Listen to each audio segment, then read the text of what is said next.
Hello, this is Rob, editor here at Token Gamer.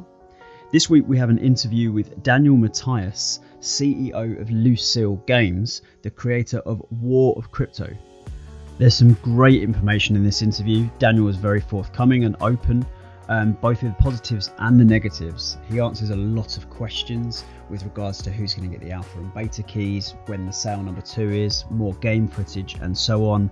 And there's also a few exclusives dropped in there, including a mic drop towards the end by Daniel. This interview is a little longer than I'd intended. We wanted to get it into a 15-20 minute video, but once the interview started, the questions started flowing, the answers were interesting, and we couldn't narrow it down any more than a half an hour interview. So we hope you enjoy it. If you do think it is too long, please let us know. We're a new channel, and so we're very welcoming of feedback. Finally, I can announce that this week we're hosting a giveaway on Token Gamer for 3 crystals for War of Crypto. Now, these crystals will reward random heroes, as you've seen in the pre-sale. So head over to Token Gamer to enter for that. And with no further ado, let's get into it. So I'm pretty new to War of Crypto. I've been researching it lately. I like what I see. But for people who have never heard of War of Crypto, could you explain to them roughly what the concept is? Yeah, no, for sure. So I guess when first starting War of Crypto with Engine, I mean, our main goal was to really develop a game and then use blockchain technology to help out the game. So the core, like from the start, the core was we want it to feel like a game. A typical gamer can download this from the app stores and they could have no idea what blockchain technology is, that it's even happening. Yeah. So when starting, that keeping in mind, that was what we wanted right off the bat. And then we basically wanted a fun, collectible, multiplayer game. We're big fans of collectible type of games like Pokemon and such. I mean, Pokemon really kind of being a huge highlight, but even back in the day, like Yu-Gi-Oh and stuff. So we wanted to create these characters to where they're very collectible and you have an emotion behind it, and you use these characters to kind of help you aid in the battle. So with War of Crypto, it's going to be a one-on-one live PvP experience against an opponent. You would essentially have 4 to 5 of your heroes, and you queue up, you enter into a battle, and you use those heroes to fight for the last man standing, really. And each hero would have 4 moves. You use those moves to kind of help aid, and there's a lot of strategy behind it. So yeah, I mean, that kind of is what we're striving for with War of Crypto. Yeah, that sounds good. I don't know how much of a mobile gamer you are, but if you've ever played Summoner's War, it seems a sort of a similar road to that, and I loved Summoner's War, so that's it's a good sign for me. Yeah, I mean, Summoner's War is up there. Clash Royale was a pretty good inspiration. Kind of loved what they did with the live PvP experience with the whole mana and such. Yeah. So kind of taking some of those thoughts and ideas and implemented into our game strategy. But I mean, with Summoner's War though, I mean, I didn't play it much, but I believe it was more like PvE, so you're playing against kind of like a computer, right? And it's auto battle and such. It was, so you have PvE and PvP, but it was primarily PvE, whereas yours is primarily PvP, correct? Yes, exactly. Right, to start off, for sure. Will there be any PvE elements to it, or is it strictly one-on-one gaming? I mean, I would never want to rule it off. I could definitely, and we do have internal ideas how we can get a PvE working and making it work and be fun. But for the primary focus, it's PvP, multiplayer, and those are kind of the type of games that we enjoy the most. So at the start, it's going to be strictly PvP, but I wouldn't rule off PvE. Okay.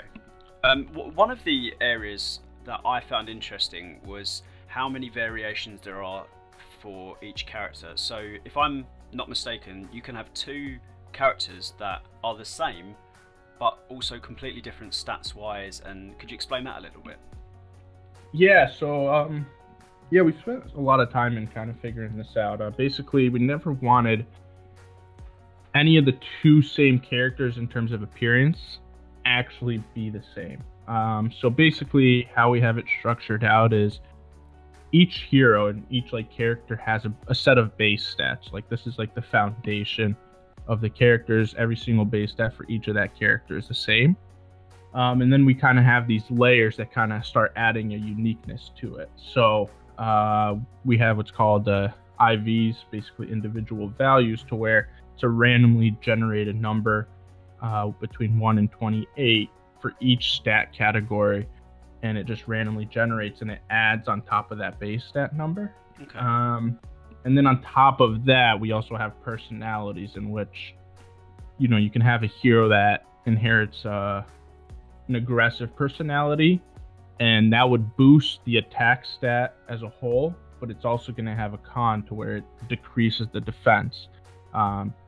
So when collecting and when playing and when becoming like a hardcore player, these individual values and personalities are going to start to mean a lot more at a higher tier level of skill. You know, at the lower tier in casual playing, it's not going to have a crazy effect in terms of gameplay, but once you reach like that high level tier, people are going to start paying attention, because if you have a hero that's designed to be more of an attacker and a heavy hitter, you're going to want a personality and IVs that kind of favor into boosting up your attack, to where like if you have a hero that's very defense oriented and can kind of take on hits, you don't want to have an IVs or a personality that's going to affect the defense in a negative way. So yeah, I mean, we put a lot of thought and time into this, and then these are kind of things you see in other games,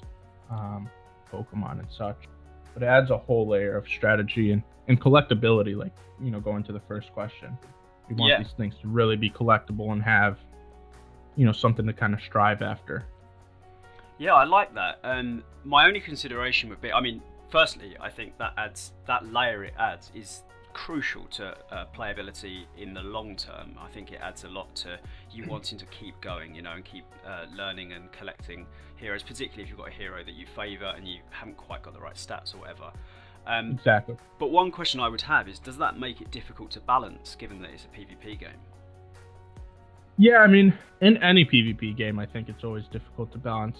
And so it is a challenging task, and I mean, that's something we're doing internally now. You know, doing a lot of balancing and playing. You know, and that's basically the biggest thing kind of going into this. Even when we first started, this was basically going to be the biggest challenge. So yeah. But I mean, across the board, I couldn't really even name one game that's perfectly balanced in terms of PvP. I mean, you see with League of Legends, Fortnite, they're constantly doing updates and changing the metadata. And even like the professionals in that field, you know, you can be really good one season and not so good the next season just because the metadata changes so much. And it's honestly a good thing. You know, it kind of refreshes the game a bit when stuff like that does happen. So yeah, you know, I'd agree with that. It's a double-edged sword, really. It is. It can become quite homogenous if everything's perfectly balanced, and you don't really see the difference between heroes. So yeah, that's a fair point, I think. Yeah, and I mean, and you know, say in one patch, one hero can be considered OP, overpowered, but then, you know, coming with another patch to where we kind of change a few things, that same hero can probably not be as strong or overpowered in that sense, and another one could be. So like, there's always kind of like a dynamic feel to it, and as a gamer, that is pretty exciting, and it kind of, you know, refreshes the game. It makes it a little bit more exciting and keeps you on your toes in terms of strategy and such. Yeah, definitely. I think that makes sense. I've got one of the biggest questions I had. I feel like I could answer this for you, but you switched platform, which is huge. Now, I think, from my stance, I can see why you did it, because I think the game itself appeals strongly to mobile players, and I think it fits the platform. Was that your reasoning, or was there something more complicated? No, I mean, you kind of answered it. Starting the project off, mobile was always our goal. It was always kind of what we strive to go after. That's where we have previous experience with the PokeFind app, and that kind of like blew up during the whole Pokemon Go fiasco. Yeah. So it's kind of always like our pride and joy area, and that's where we see like if this game goes to mobile, where it can really excel in terms of growing. And like you said, it really, when designing it, it was always mobile oriented and kind of like kid friendly, easy to pick up. So I mean, with the previous pre-sale, it kind of allowed us to make that transition a bit more comfortably. So I mean, we just, for us, it felt like it was the best move to kind of go over and kind of zero in on it now. Yeah, I think I agree.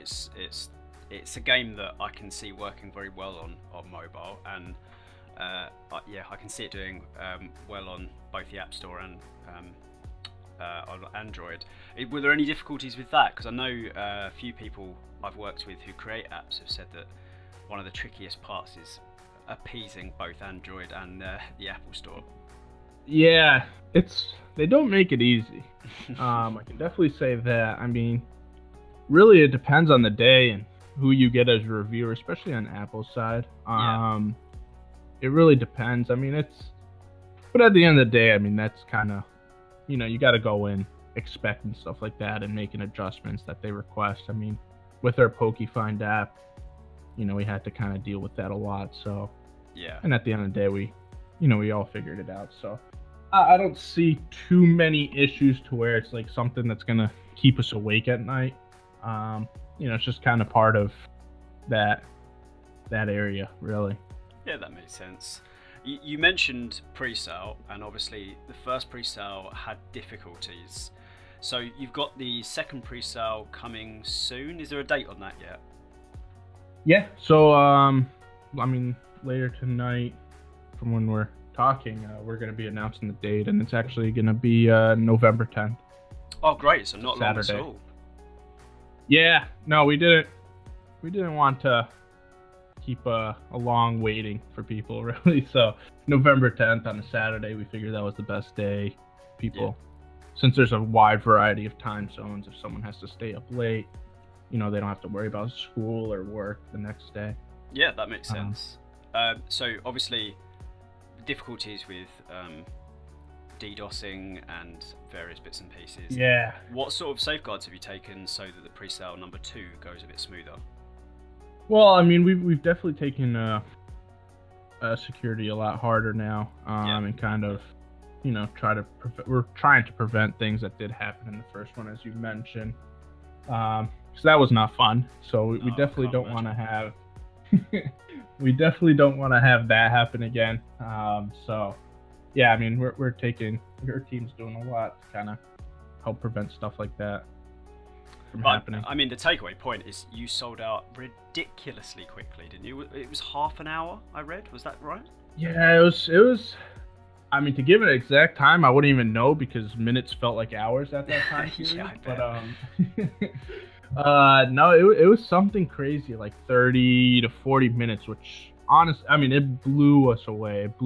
I thought I was like so exhausted that I was just kind of sleeping at that point. But no, it was amazing. I mean, it was very humbling. I mean, it was cool to see like everyone have our back and kind of still believe in us after that whole chaos of events. So yeah, it was nice to see. I mean, it was huge thanks to those supporters. A lot of the problems weren't. I mean, they're not your fault. There's not a lot you can do if someone's gunning for you like that and you're not expecting it. I guess so. But I mean, obviously, we're kind of gonna beat ourselves up about it. And, of course. We felt bad, and it did affect some people and a lot of people. I mean, a lot of people didn't get even a chance to get a hero that they've been waiting a long time to kind of get their hands on, and that's really kind of like the huge driving focus with this new sale. The quantity is going to be a lot higher. Okay. Because with this sale, I mean, everything's kind of just geared towards, you're an engine supporter, you're a supporter of War of Crypto, and you want to kind of get in on this history in the making. We want to open the doors and have you get new heroes. And these heroes are completely different than the previous pre-sale. We took a lot of precautions in figuring out not to affect the original pre-sale contributors. So, Mm. yeah, I mean, we're hoping with this new pre-sale we're calling it the early access sale. That's kind of what it is. But, we're hoping it allows a lot of people and newcomers to kind of come into the project and be able to obtain a hero that's stored on the blockchain and can be imported into your engine wallet and see it in your wallet and all of that stuff and kind of experience it. At the end of the day, all these supporters, they want to kind of see those types of stuff in their hand. Yeah, I mean, I love that. It's such an exciting time, which is obviously why Token Gamer is created off the back of it being an exciting time for gaming. One thing, when it comes to backing, I back a lot of games on Kickstarter. Sometimes I don't think it was a great decision from me, and sometimes it is. But a fallen is money easily parted. But one thing that, if I'm being honest, one thing that would put me off slightly in investing in War of Crypto on the 10th is a lack of gameplay footage. When are we likely to see some? So actually this weekend we're gonna most likely see something or record it. We're definitely gonna be recording something this weekend. Good stuff. In terms of battling. I mean, right now, we've kind of been teasing. I don't know if you've been following our Twitter and whatnot, but we kind of been teasing a few things. We've been spending a lot of time on animation and effects, especially. So one thing we released recently was like the switching in and out, and a lot of time was spent into that. And so we're kind of paying a lot of attention to those small details, because at the end of the day, the switching out and in animation is something a player is going to see hundreds to thousands of times during playing. So it has to, we decided really to kind of spend a lot of time on little stuff like this, which aren't the most exciting thing as a follower to kind of hear about, but it's really kind of like those little details that, when talking about it, doesn't seem like it makes a big difference, but then when you're playing and you're seeing it hundreds of thousands of times, you can't get exhausted of it either. So it's kind of spending a lot of time on those small little stuff, but pretty soon we're gonna have a video where we're gonna show a demo of the battling and kind of go over and highlight how everything's working, what everything represents and does. So should be exciting for a follower to see. Yeah, I mean, it sounds good. And I mean, I saw the animation of the in and out, the sort of the blue phasing effect. And yeah. I actually like it when companies, I know you said it's not exciting to followers, but I find it quite exciting to see a company that cares enough to add this sort of polish, because a lot of people are sort of bottom line, how can we get this game out quickly and make the most in pre-sales? And that always puts me off. But when there's games, and another game, Nine Lives Arena, another crypto game in the making, they're the same in that they really care for the details, and they showed us a model this week, and you can see like the cuts on the guy's back, and they zooms in on it, and it's stuff like that. It's when people go the extra mile that I have far more confidence in the devs. Yeah, I mean, no, exactly. I mean, so there are a lot of people like you, I believe, but I do think there's some people where they're really just super anxious and just want to see the gameplay, but it's like, there's a lot of these little tiny things that you wouldn't really think would take a lot of time, but end up taking weeks. Yeah. That kind of, it's really a big patient game. But yeah, I mean, those are things that, I mean, I think it's probably our experience, with our previous games that kind of, it's allowed us to kind of pick and choose what areas are we going to spend a lot of time, and what areas do we kind of have to, push to the side and save for later, in terms of improving. So this was definitely one of those things to where we want to invest a lot of time, just because the fact, no matter what, you're going to see it all the time when playing. So, exactly. Yeah, it's good to hear how you feel about that, though. I have been following your social media, and there's been one more thing you've been teasing, particularly the last sort of week or so, and that is beta. So do you have an ETA on when you want the beta to come out, or is that still a work in progress? We don't have a hard date yet. I mean, basically what we've been replying with is end of Q4 is our internal goal. Yeah. However, I mean, I don't want to put a hard date on it, just because if we feel like we have to delay it to kind of get it right, we're gonna delay it to get it right. Yeah. If that makes sense. You know, a lot of time, effort, money, everything is being put into this project, so we don't want to rush it just for the sake of meeting a deadline in that sense.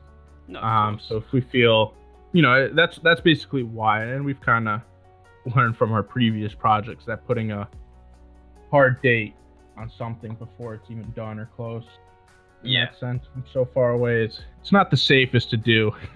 So well, that's true. I think it's better to not give one than give one and keep moving the goalposts.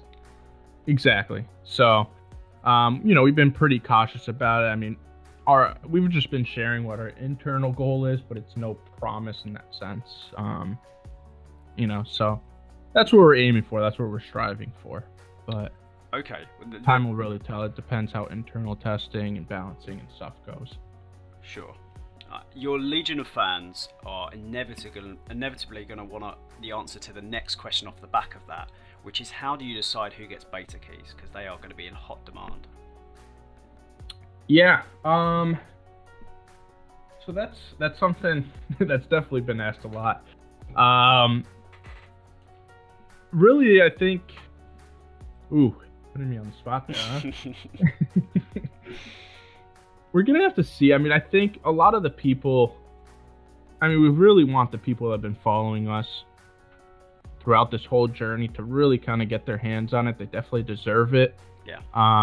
So things I can definitely say are people that have participated or been part of War of Crypto in terms of the sales, creating an account.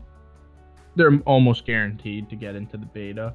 And so, you know, that's one thing I can really kind of say. Yeah. But, you know, people who have been following it and been participating and supporting us, you know, we've been kind of keeping an eye and making sure that they're going to be in. It's going to vary really on how big of a beta we want. If we want 1,000 people, 2,000, 5,000 people, it depends essentially on that. Sure. And really, I mean, I think that information would go more towards like an alpha stage, you know, to kind of start getting some insight. Yeah. So I think, I mean, honestly, with the beta, I would see it being a lot more public. The alpha is kind of where it's going to be like exclusive to those who participated in the sales and created an account on War of Crypto. You know, those are people that we're definitely going to look at. Good. To the alpha. It's good to see where it's more closed doors. Yeah. Okay, so I've got 2 easy questions for you, and then I'm going to throw you a curveball to end the interview because I like to do that. All right. Okay, so easy question number 1: which is your favorite hero? I say it was an easy question. Yeah, it's not so easy because we have 150 designed. Wow. Yeah, and almost all of them are modeled, so it's tough. Ooh, so it's gotta. I'm assuming it can be any of those. Yeah. I'm obviously going to ask why though. I do have 2 actually. Okay, if that's all right. Yep. Far right. One of them's actually in the early access sale.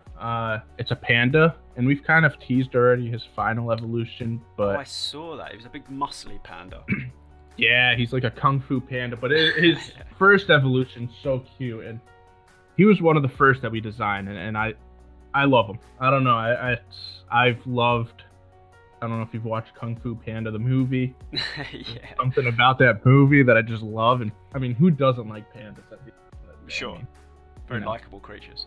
So that would definitely be one of them. The other one hasn't been revealed. It hasn't even been teased. It's a sloth. So you're getting an exclusive here, huh? Love it. But it's a sloth character. That's all I can say, and he's a very important role. Actually, I think he's been teased in the lures, but he's an important role in War of Crypto on the good side. And I mean, I love sloths, so there's the reasoning. So is it a spirit animal? Actually it's. I don't know if it's good to say it's a spirit animal. It's kind of slow and lazy, yeah, it's probably not. But I mean, they're cool. They're cool for sure. So actually, I think my Telegram picture is a sloth. So, and it's actually funny because that Telegram, I specifically picked it out just because like kind of like foreshadowing a character, and Yeah. I guess now the secret's out like 8 months later. But You yeah, held on no, to it. I would say those two are my favorite.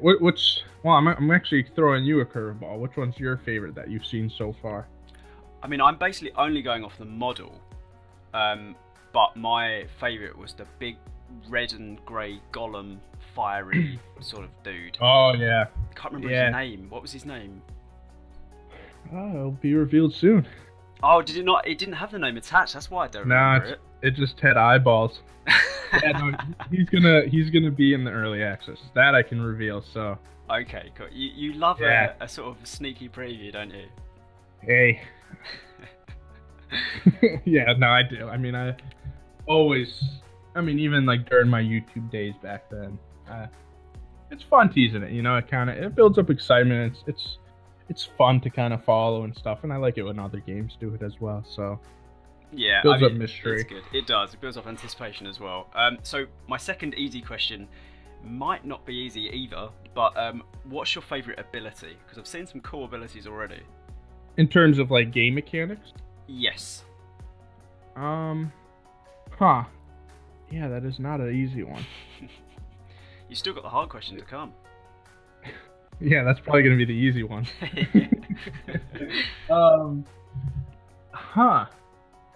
I mean, honestly, I think there would be two things.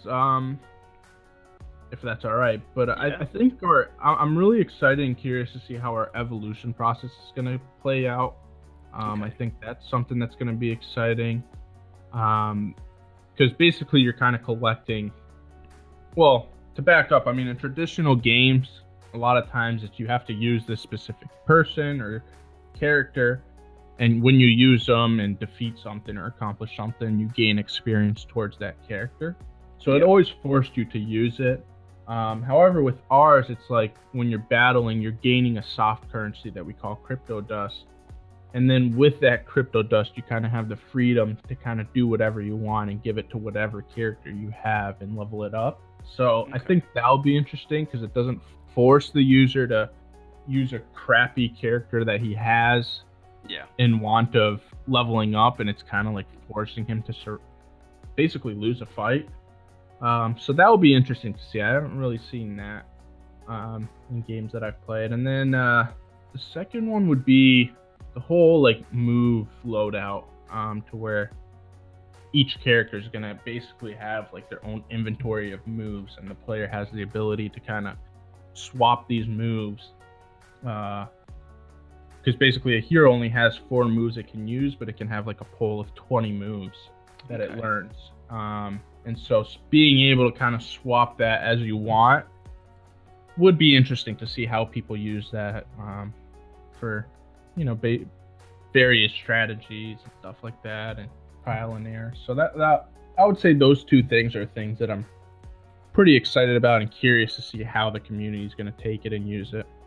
I always thought with games that have a lot of depth to the character creation, as a dev, I mean, I'm not a dev, but if I were a dev of these sort of games, I imagine it'd be quite exciting to see what the community does with these mechanics, because they tend to push things in directions you probably can't predict. Yeah, no, for sure. I mean, and that's really one of the exciting things. Even with our other games that are currently live, like Pokefy and Popular MMOs World, it really does amaze you kind of what the community does with things that you supply to them. Yeah.